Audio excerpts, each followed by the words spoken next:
with the amount of money that we paid, sobrang mas maganda siya. Surpassed pa sa tingin ko. Maraming cases na it was better than we imagined. Ayun.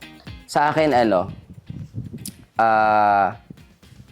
it's better than I expected. Pero in some things, it's worse. So, let me qualify that. So, una, nakikita ko kasi yung mga kamag-anak ko nagpapagawa ng bahay, super stress talaga sila.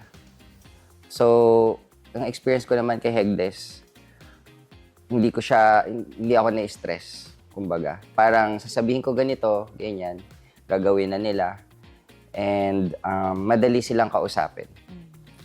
So, di ba yung simula niyan, parang we talked about kung paano yung design, etc. And kung paano siya i-implement, ganun. So, masasabi ko na it's better than I expected. Ako, natutuwa ako sa communications. So, very active yung communications. Kita namin yung progress of mga nangyayari. Mabilis yung mga usapan. Ganon. Tapos, open and honest yung mga conversation, which was good. Yeah. And then, yung feedback, when we give feedback, na-address naman yung mga feedback ng maayos. Then, pag nag-visit naman kami dito sa site, nakikita namin na very accommodating yung mga workers, yung mga nami-meet namin na yung engineers, yun. So, okay naman. Surpassed pa sa tingin ko. Yung output, yung buong output, I think, maraming cases na it was better than we imagined. A couple of things. Sa tingin ko, as a contractor, Hegdes could do better if they implement better business continuity planning. Ibig sabihin, limbawa, in the area of resourcing or staffing, di ba? So, yan yung naging number one na problem dito sa project na to, sa tingin ko. Hindi namin, kaya sabi ko, hindi ako na-stress. Pero, nafe-feel, kasi we work sa corporate, right? So, nafe-feel nung company nyo with the resourcing. So, for example, through this project, I think we ran through maybe 2 or 3 architects, 2 or 3 engineers, 4 foremans. Tapos, hindi ko na mabilang yung workers kung ilang beses siyang na. And of course, kahit hindi ko siya problem siya ni Hegdes, hindi ko siya naramdaman masyado. Pero makikita mo dun sa timeline, yun yung impact niya. Kasi every time na may change, kailangan mo explain uli yung napag-usapan before, yung, di ba? Ito yung napag-usapan namin, ganyan. And so yun, sa tingin ko, kung may business continuity planning na maayos and yung knowledge transition ay maayos, I think mas smooth siya kahit magpalit-palit ng tao, dire-diretso lang yung trabaho, parang gano'n. So yun yung isa sa tingin ko. Pangalawa, I think na-address naman throughout the life of this project, yung change management. So, ibig sabihin nun, kapag may change, dapat mag-go through ng approvals ng owner bago siya i-implement. So, yun yung sa tingin ko naging number one problem ko before is nagkaroon ng change na hindi ko approve.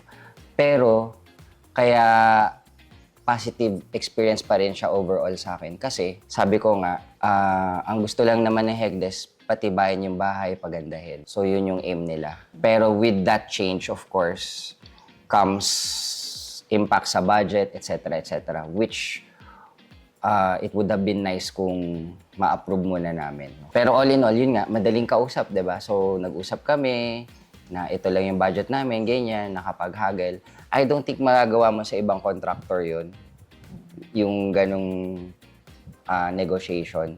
Pero dun mo makita yung heart ni Hegdes na gusto niya pagandahin yung project, gusto niyang tulungan yung mga clients ma-achieve yung dream nila, di ba? With their home. Kaya yon, net positive siya for me. Yes, definitely. Lalo na ngayon na mas kilala ko na yung processes natin, etc. So, yung relationship andun na. So, maraming bagay na, kumbaga, kung magkakaroon ng next project, mas mabilis na siya sa tingin ko, no? Mas smooth na overall. So, definitely yes. Pwede bang 8.5? I think overall, pag titingnan ko yung house, parang nakakatuwa siya. Like, may wow factor kasi siya eh. May wow factor siya kasi nga high ceilings, ganyan.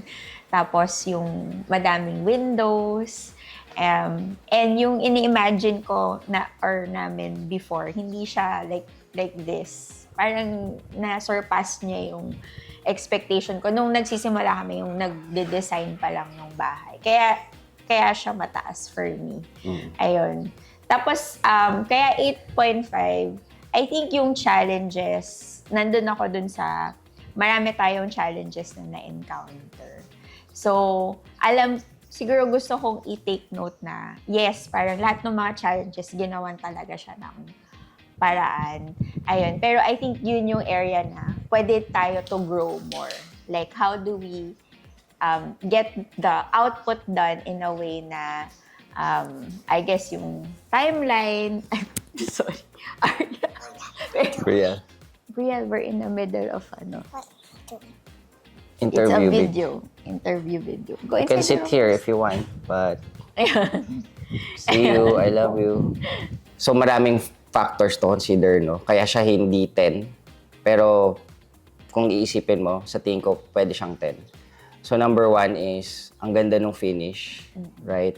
I think with the amount of money that we paid, sobrang mas maganda siya. Lalo na kung sa ibang contractor mo ipapagawa.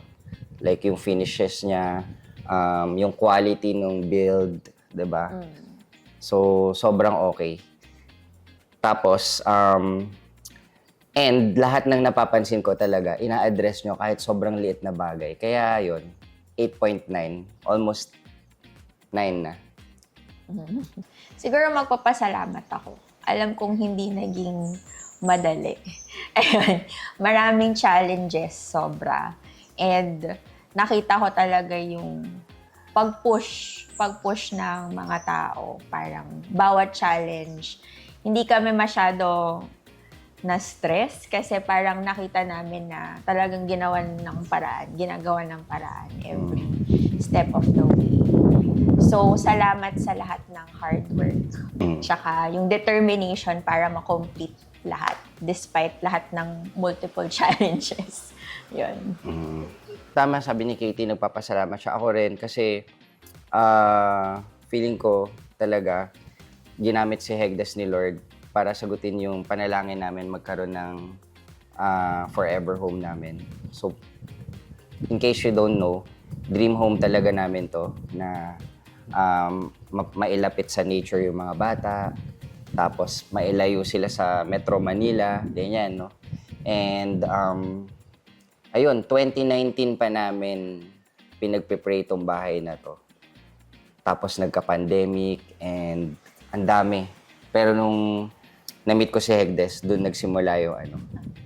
So, ayun, everything is falling into place. Tapos, we finally have a home that, marami kaming memories na magagawa sa bahay na to. So, ayun lang. Yeah. Thank you very much.